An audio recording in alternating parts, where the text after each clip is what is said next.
Okay. Hey guys, Kelsey here with CrossFit Anava. I'm here to show you the at-home workout, the warm-up at-home workout, and the body armor for tomorrow, which is Tuesday. So Andrew's gonna zoom in a little bit. So the first thing that we have is the warm-up. It's going to be on an 8-minute running clock. So you're gonna start out with a 200-meter run. Once you finish that run, it should take right around a minute. So if you don't have a 200-meter measured out at your house and you don't have a way to measure it out, I would just go ahead and run out for 30 seconds and then run back, and then that should be right around a 200-meter. So you'll run that 200-meter, then you're gonna do a minute of glute bridges. So you're gonna lay on the ground with your feet about a hip width apart. You wanna line the middle of your knee with your hip bones. From there, your feet come in fairly close, dig your heels into the ground, tuck your hips under so that your low back's in contact with the ground, and then driving through your heels, lifting through the crease of your butt. You're gonna drive up. As you come back down, don't allow any of the weight to come into the ground. So you don't wanna rest here. You just wanna tap the skin of your body against the ground, and then you lift back up. Tap, lift. You're gonna do that consistently for a full minute. Then you hop back up, you do another minute of running. When you come back, you're going single leg. So you're gonna extend one leg straight up to the sky to add weight to your hip. If this is uncomfortable for you, feel free to bend your leg. But this positioning is exactly the same as before. You're gonna drive up, back down. If you feel it in your low back, lift more through the crease of your butt versus your low back. Then you'll run again for 200 meters. You'll finish it up with these with the glute bridge walkouts. So you'll lift up off the ground, and then you're gonna walk your feet out as far as you can, keeping your hips off the ground, and then you walk yourself back in, again, keeping your hips up. So the hip crease stays exactly the same the entire time, and we're just walking our feet and walking them back in. 200-meter run. The last one is active dive bombers. So what you're looking for is elbows to stay by your sides. So you start out in a down dog position. You're gonna scoop your elbows by your sides, head comes toward the floor, scoop through and back up, and then we go back to a down dog, head toward the ground, elbows in by your sides, all the way back up. And this will get your shoulders, your elbows, and your wrists really, really, really warm. Once you're done with all 8 minutes of that, you'll scooch into the Metcon. So the first part is going to be the with equipment version.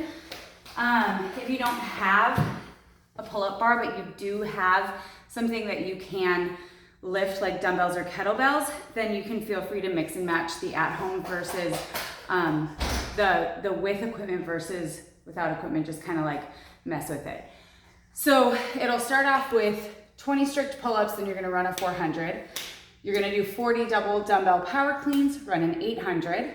40 double dumbbell push jerks, run a 400, finish it out with 20 strict pull-ups.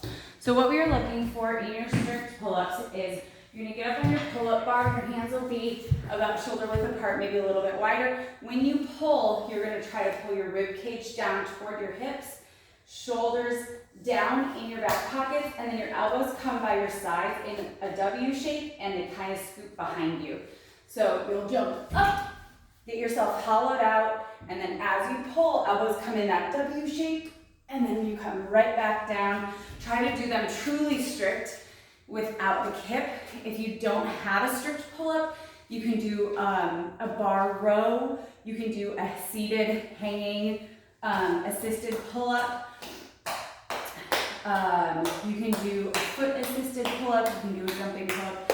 Just kind of mess with it. If you aren't sure what version of a pull-up to use, feel free to contact your individual small group coach and they can give you modifications, or you can always text me as well. Okay, so then you'll do your 20 strict pull-ups, you're gonna run your 400, then you're gonna do your double dumbbell power cleans. When you do these, start with your feet on the outsides of the dumbbells. It just makes it a little bit easier. So you're gonna take your dumbbells close together, you're gonna pull them through the hips to get them to your shoulders, back down to the ground, 2 heads of the dumbbells, so the front 2 heads of the dumbbells are gonna touch. your back stays flat, leg drive pulls the dumbbells up, and that's your dumbbell power clean. So when you catch the power clean, just make sure that your hips open all the way on the front end. You'll take off for an 800-meter run that time, then you're gonna do double dumbbell push jerks. So on these, what you're going to look for is a knee bend, a drive, and a drop underneath, stand it back up. Okay, Matthew, stop. Matthew, over there, bud. When you do this, keep your torso. We're not done yet, bud. Keep your torso totally stacked versus hinging forward. So we're gonna push our knees open, stacked. We drive up underneath, and our elbows and hands are stacked over our shoulders and hips. So dip, drive,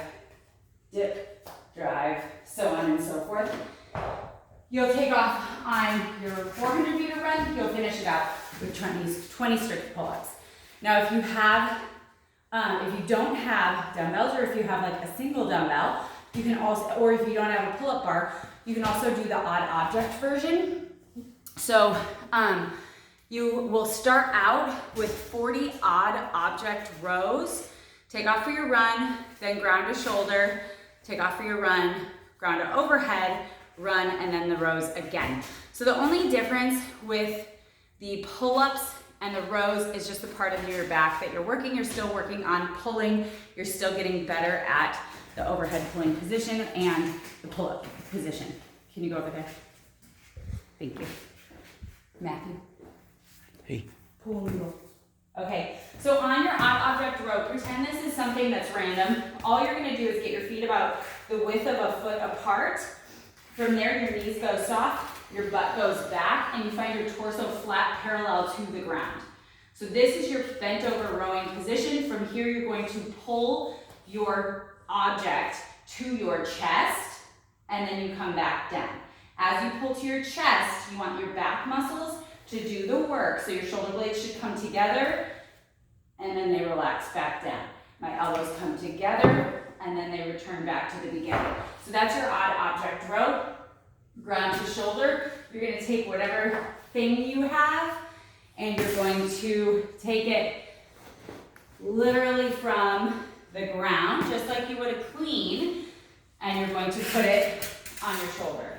Back to the ground, on your shoulder. So if you have something like this, make sure you use both sides so that it is balanced. And then you're gonna do ground to overhead, same idea. Back is flat, hips are back. These are all very similar movements to get it off the ground. So you're going to do a big hip drive to get it overhead, stacked over your shoulders, back to the ground.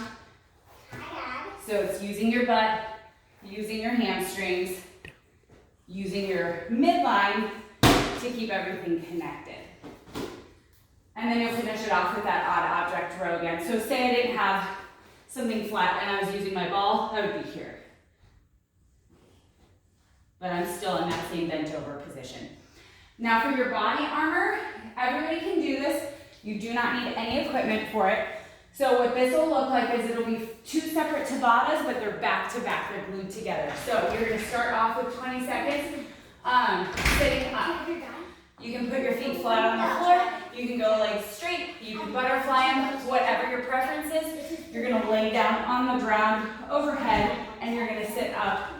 Shoulder comes down to the ground and in front of the hip. All the way to the ground and in front of the hip.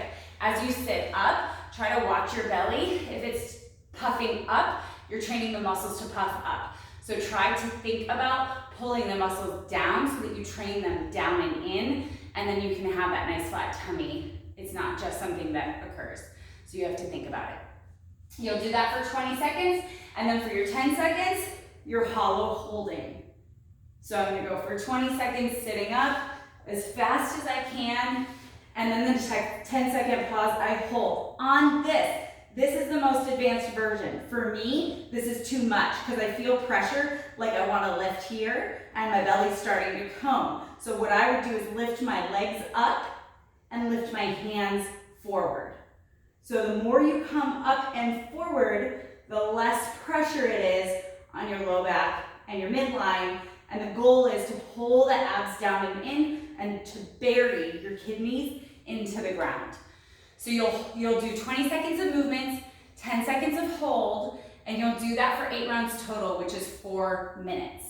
Immediately after you finish that, your timer is still going. So I would finish my 10-second hold on my 8th round, and then I'm gonna be doing max glute bridges. So just like in the warm-up, tucking my hips under, lifting from the crease of my butt, I'm gonna lift, lower, lower for 20 whole seconds, and then it hits that 20-second mark, I hold.